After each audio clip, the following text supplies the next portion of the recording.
Brothers, today we shall go to the second part in the second book, The People of God, that is the hierarchical constitution of the church. The hierarchical constitution of the church. Here also let us examine and study some important concepts. First, the concept of ecclesiastical organization. Ecclesiastical organization. What does it mean? So earlier we have seen that the government of the church belongs to the hierarchy, right? The government of the church belongs to the hierarchy. We have a hierarchical structure starting from Pope. The various functions of which government is composed are distributed among members of the hierarchy by the means of a stable and ordered organization of public functions.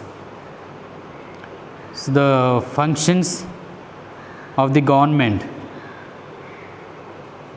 is distributed among the members of the hierarchy.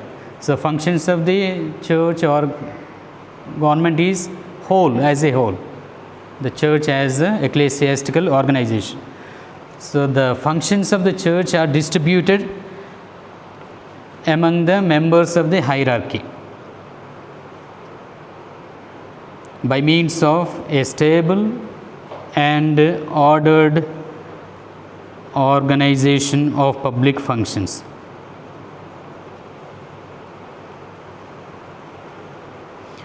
The collection of corporate bodies, organs and persons who exercises public functions constitutes the ecclesiastical organization. For example, of teachings, sanctifying, government, etc. The collection of corporate bodies, organs and persons who exercises public functions. Which are the public functions? Such as teaching, sanctifying, government, etc. These constitute the ecclesiastical organization.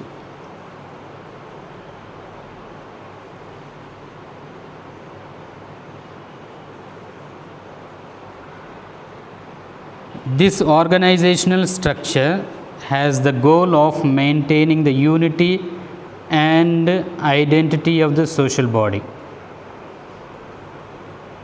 This organizational structure has the goal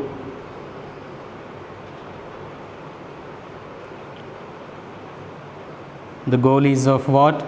Maintaining the unity and identity of the social body, the communion in the faith and the sacraments, the communion in the faith and the sacraments,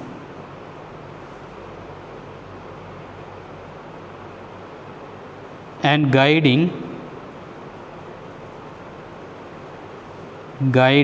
in an order way, according to the order, in an order way, the realization of the mission of salvation,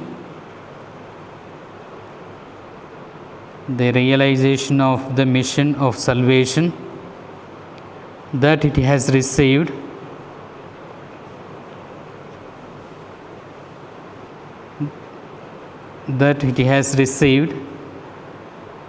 which is to represent the head of the body.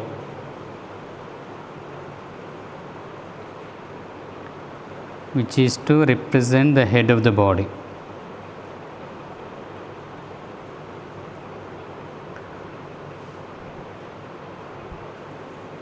So, the goal of the organizational structure is to maintain the unity and dignity of the social body, unity and identity of the social body, the communion in the faith and the sacraments, guiding according to the order, and realization of the mission of salvation that is entrusted or received.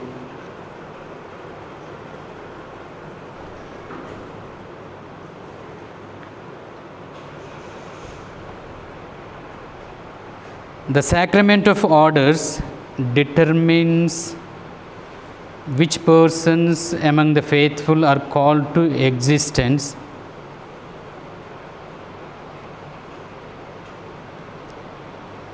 the sacrament of orders determines which persons among the faithful are called to existence and are made able of exercising public functions.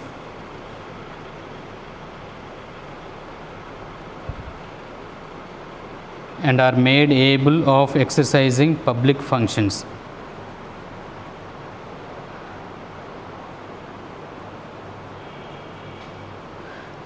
Here, all the faithful do not exercise all the functions according to the sacrament of the orders. So, by the sacrament of the priesthood, they have certain functions, and by baptism, certain functions. Okay? So, by marriage, certain functions. But all belong to the people of God, same. And they receive the common offices and functions by receiving the baptism. What? Yeah. Priestly, kingly, and prophetic. These three are common to everyone. First of all, there is a distinction between power and competence.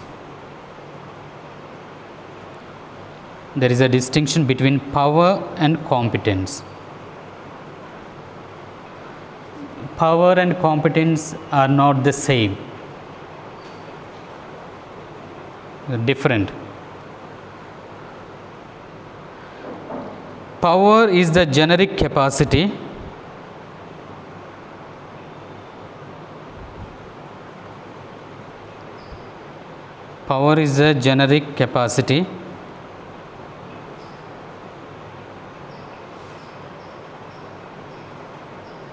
to exercise a certain type of public function,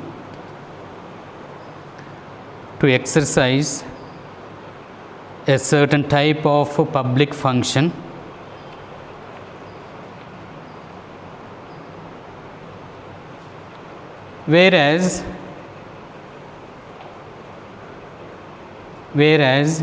competence is the concrete delimitation of these functions.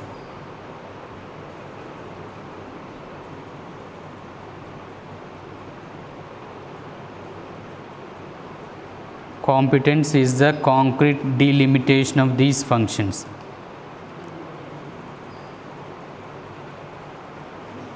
In a given territory, or these persons or communities,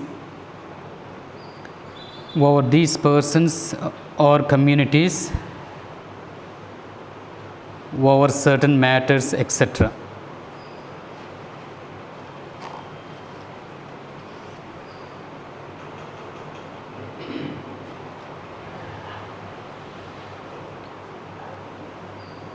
So, did you understand the difference?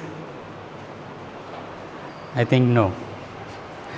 So, power means is the general capacity to exercise a type of public function. When we say competence, it limits the exercise of the function. For example,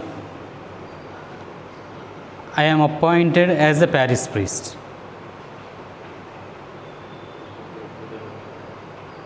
It is the place, where is it? As parish priest, I have the power to exercise as the pastor of the parish. But it is limited by saying the parish priest of Janampet, not the parish priest of Vijayrai. The power is given in general, but the competence, when you say competence, I have the competence only in my given area, territory. So, appointing someone as a judge, this is a power as judge, a judicial power. But a judge in a district court of Eluru, so West Godavari, but not elsewhere in another district. So that is, he has got the competence as a judge only in the jurisdiction, in the territory of West Godavari. The difference, is it clear? So when we come to the power and competence of the people, those who exercise the function in the ecclesiastical order, we have to understand this. Power and the competence both are not the same.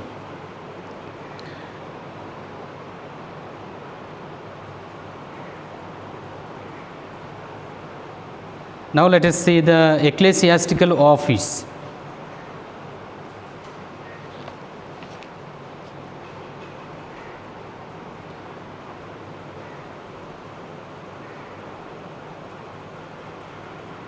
The ecclesiastical office, this is defined in the canon 145, paragraph 1. Canon 145, paragraph 1. An ecclesiastical office is any post which by divine or ecclesiastical disposition is established in a stable manner to further a spiritual purpose. Any function constituted in a stable manner by divine or ecclesiastical law to be exercised for a spiritual purpose is called ecclesiastical office. They are constituted in a stable manner by divine or ecclesiastical law, by divine law or the ecclesiastical law. For what purpose? To exercise for a spiritual purpose is called ecclesiastical office. And the same thing is mentioned also in Presbyterorum Ordinis number 20b. Presbyterorum Ordinis number 20b. In other words, it is a stable ecclesiastical function. So some of the ecclesiastical functions, for example, Pope, diocesan bishop, rector of a seminary, consultor, chaplain, is a stable ecclesiastical functions.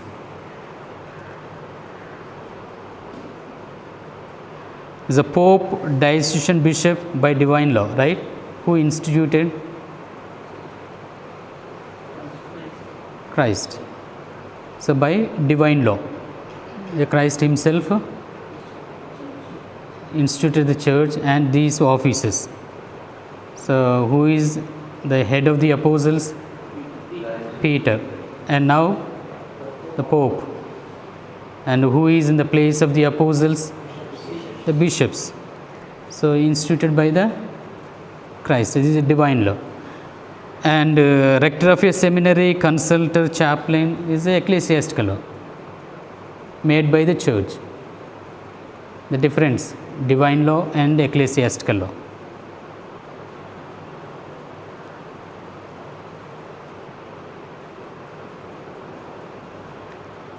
From this definition, it seems that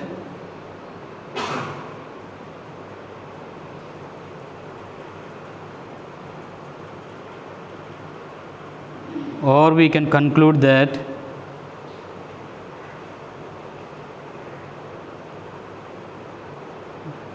the constitution of the office or position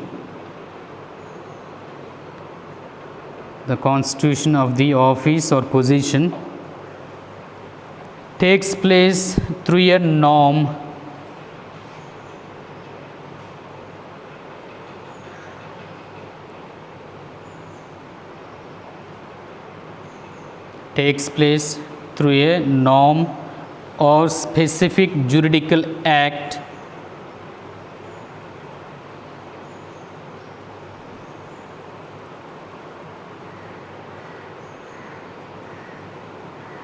through a norm or specific juridical act that establishes it as such.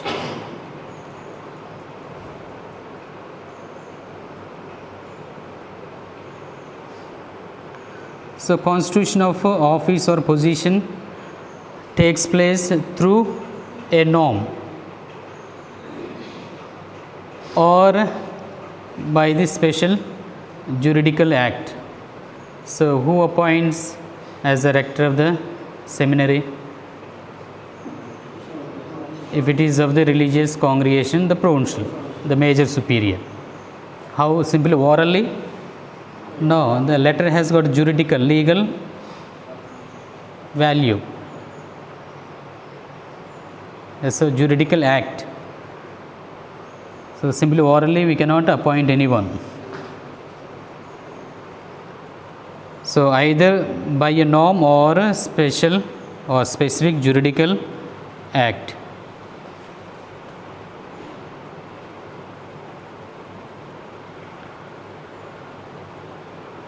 The organization of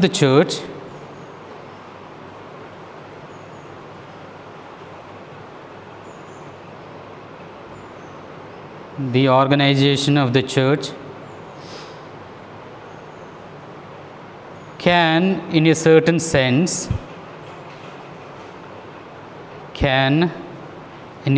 sense be defined as the ordered collection of ecclesiastical offices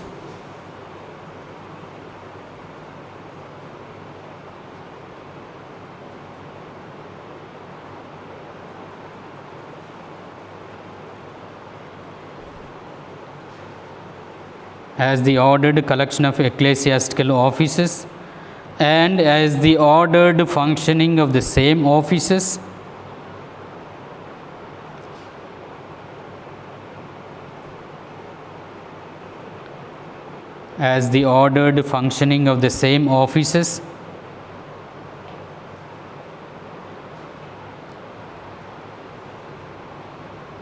by means of the exercise of their respective competencies. By means of the exercise of their respective competencies.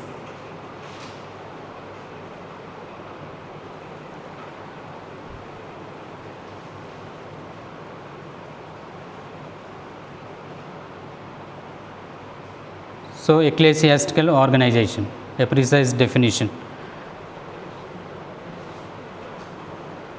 is defined as the ordered collection of ecclesiastical offices, a collection of offices of the church, and ordered functioning of the same offices. So, collection of offices and functioning of the offices and how they function and exercise by their respective competencies. in given place, a territory, jurisdiction.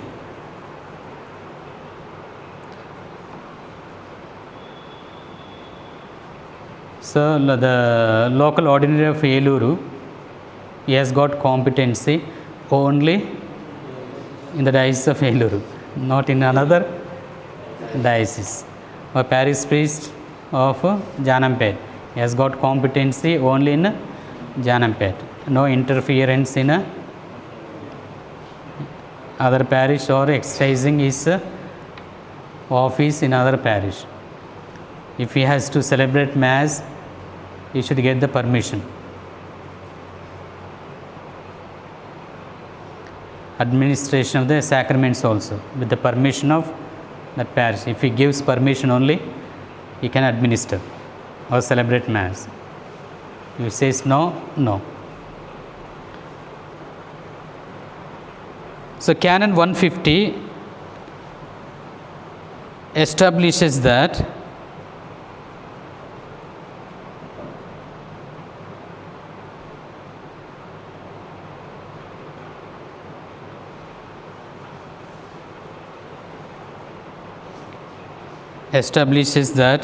an office entailing the full care of the souls, an office entailing the full care of souls, for whose fulfillment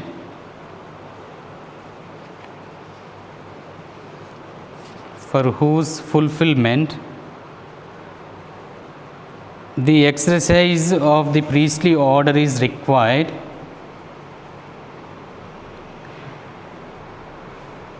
the exercise of the priestly order is required, cannot be validly conferred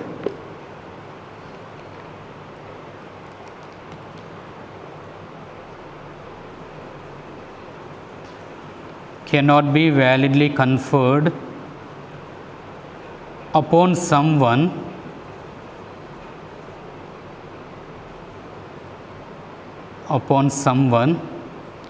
who has not yet received priestly ordination.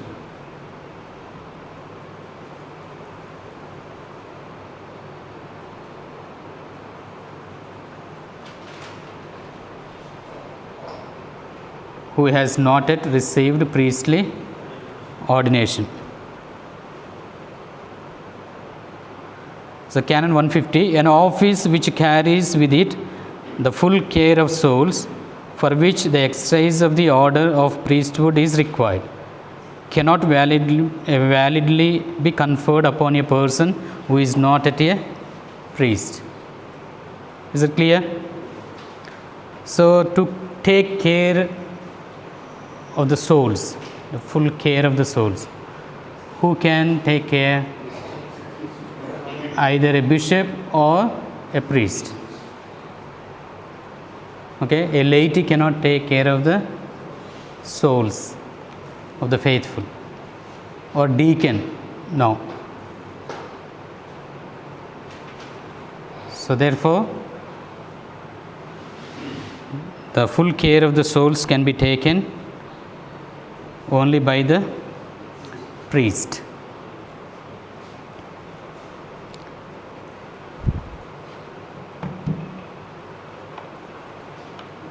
So ecclesiastical office is A, and B, the conferral of the office.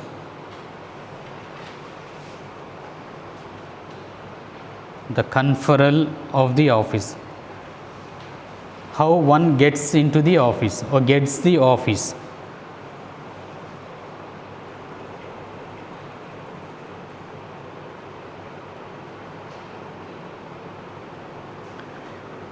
Once the stable position or office is constituted, once the stable position or office is constituted, it must be granted to a given person to be exercised.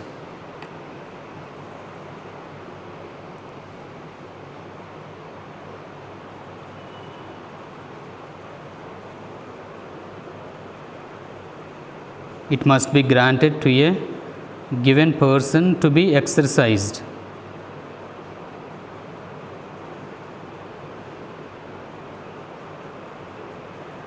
This is what is meant by the canonical provision. This is what is meant by the canonical provision. What is canonical provision? Once a stable office is constituted, it must be granted to a particular person. For what? To exercise. So this process or this act, this formality is called canonical provision. The provision of an office usually includes 3 steps.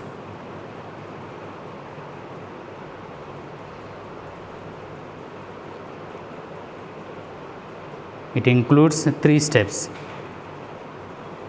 1. The designation of the subject who shall occupy it.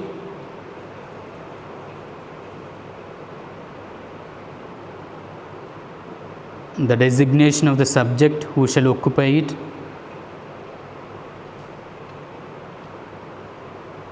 So to appoint, before appointing, we have to choose someone, right? Who is suitable to that post. So designation is the action of choosing someone, any subject who shall occupy it. 2. The appointment or attribution of the office on the part of the authority.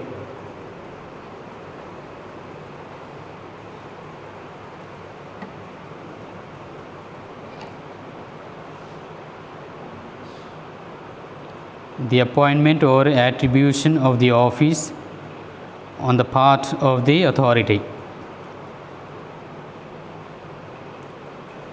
which is also called collation. Collation. COLLATION.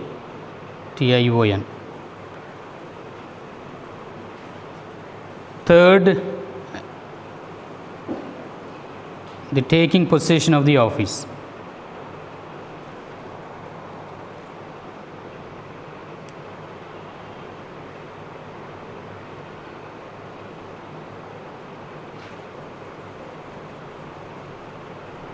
The taking possession of the office.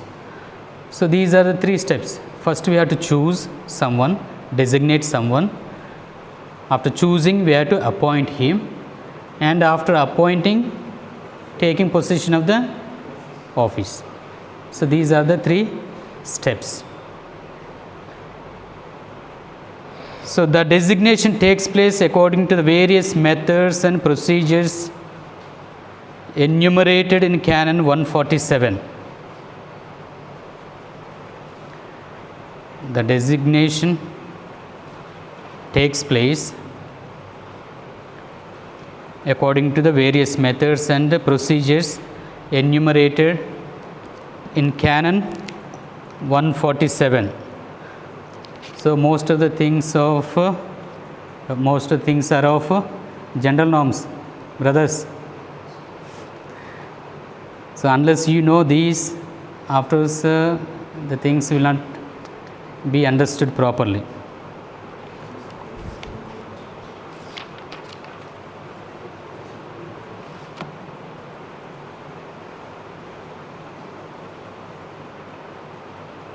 So 147, the provision of an ecclesiastical office is effected by its being freely conferred by the competent ecclesiastical authority.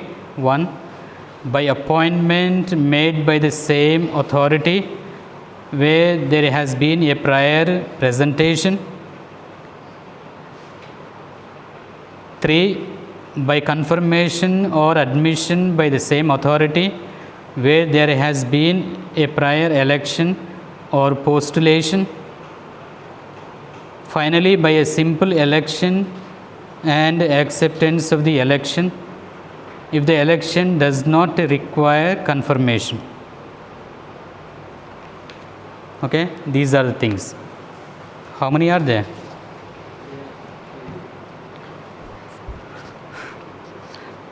Four. And one more is there, compromise, including that 5. And now first one, a free conferral. So you can look into the canon 447. So free conferral on the part of the authority.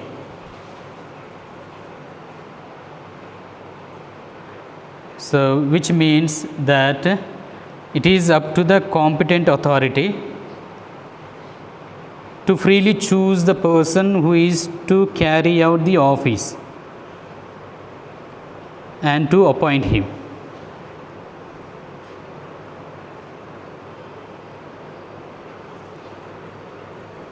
So freely choosing the person who is supposed to carry or take up the office.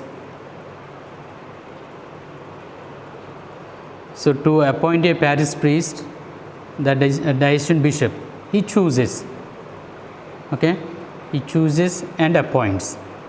The appointment of the parish priest. Second, B, presentation of one or more candidates to the authority made by one who has the right to do so. So presentation. The authority verifies whether the presented candidate is suitable for the office. Choose one if there are many candidates and appoints him as the holder of the office. Canons 158 to 163.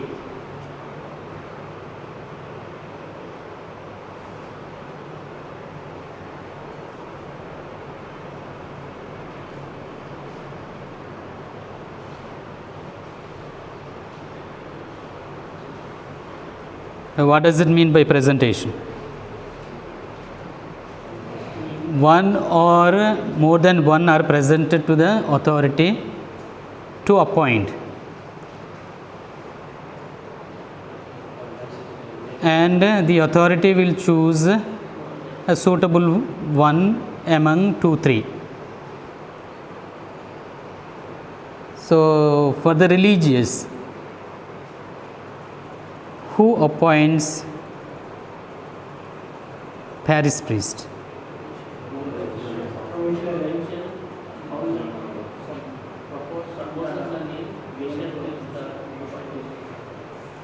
The provincial minister presents, the bishop appoints. So provincial is not appointing. So here the presentation. Okay. Provincial or major superior will present and the bishop appoints. And also for the major seminary in the regional level, the conference of bishops present 3 names and the Holy See chooses one and appoints. So that is called presentation. And C, election. Election is a very frequent form of canonical provision in which a group or college chooses by voting for a person among various candidates. So there may be 2, 3, 5 candidates, but the college, the members of that particular group or province, they will elect by voting from 2, 3, 4, 5, any number. Okay, by voting, that group of members will elect a person.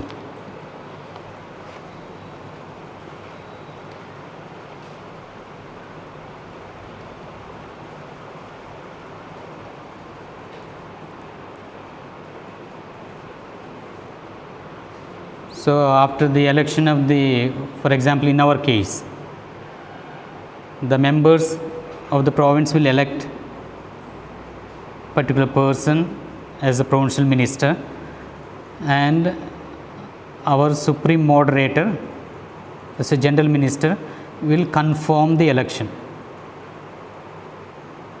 through his juridical act letter. Till he confirms, election is not complete. He can reject also. So election according to constitution, so election follows the confirmation. If that is not there, then no confirmation. But with regard to the election of the Pope, no confirmation. The difference, so you should understand.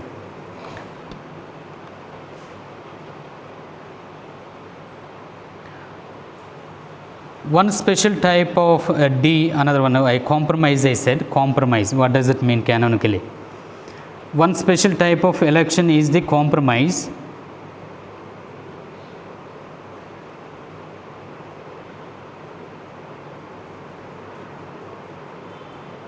When the electors, those who are electing, when the electors unanimously and in writing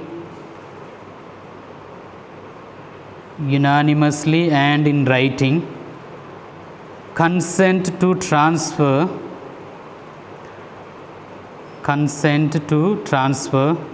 to a qualified individual or to several individuals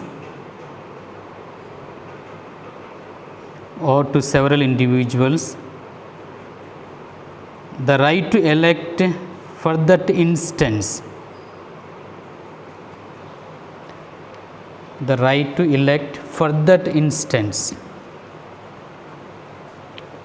so that these will elect in the name of all.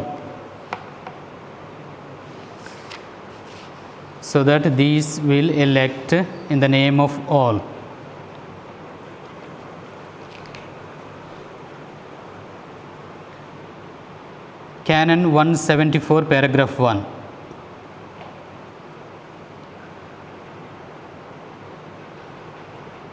So compromise in the election. Okay, compromise, what does it mean? 174, paragraph 1. Unless the law or the statutes provide otherwise, an election can be made by compromise. That is, the electors by unanimous and written consent transfer the right of election for this occasion to one or more suitable persons, whether they belong to the college or not outside it, who in virtue of this authority are to elect in the name of all. For example, the province of the Mary Mata, Capuchin province of the Mary Mata, is having the election of its provincial minister, major superior. All the electors came together to elect, but they are not in a position to elect for some difficulty or the other. So some problem or misunderstanding, some complaints maybe, but they are not able to elect. So what they do, they choose one or more than one, a group of persons, either from the province itself or from the outside the province, to elect a major superior for this province. That is called compromise. So transferring the right to elect someone for the particular province or a group is called compromise.